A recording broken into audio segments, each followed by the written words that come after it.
Nagbabalik ang PTV Balita ngayon. Naabot at nalampasan pa ng Bureau of Customs ang kanilang target collection ngayong taon.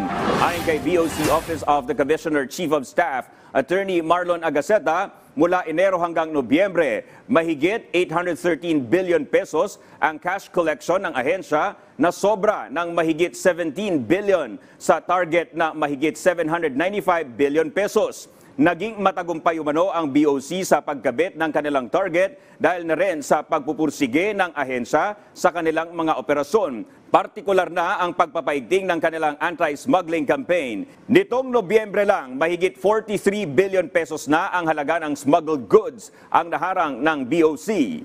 Our record shows na ang number one na nasiseize ng BOC are the counterfeit goods, which accounts for 24.360 billion. Number two is drugs, illegal drugs, which accounts for 7.582 billion. Agri-products, 3.776 billion. Cigarette and tobacco, 3.774, and other goods, general merchandise is 964 million. Samantala, inaprubahan na ang paglalaan ng Bureau of Customs ng 15% ng halagang sumobra sa kinita ng ahensya noong 2018 para ipamahagi bilang individual at unit reward sa mga empleyado noong panahong iyon. Ayon kay BOC Office of the Commissioner Chief of Staff, Attorney Marlon Agaceta, naging posible ang pamimigay ng rewards dahil na rin sa tinatawag na attrition law at sa pagpapahalaga at pagpapaigting ng moral ng kanilang mga empleyado. Isa sa 5-point priority programs ng ahensya ay ang pag-eengganyo sa mga manggagawa nito para mas pagbutihin pa ang trabaho. Aabot sa mahigit 1.3 billion pesos ang ipamimigay.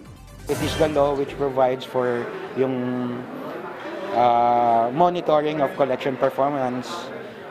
Just like a carrot and stick, if you attain your target and obtain a surplus, you will be given a reward.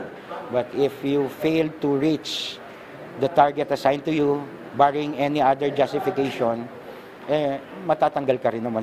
At yan ang mga balita sa oras na ito. Para sa iba pang updates, i-like at i-follow kami sa aming mga social media account. Ako po si Dominic Almelor. Magandang tanghali.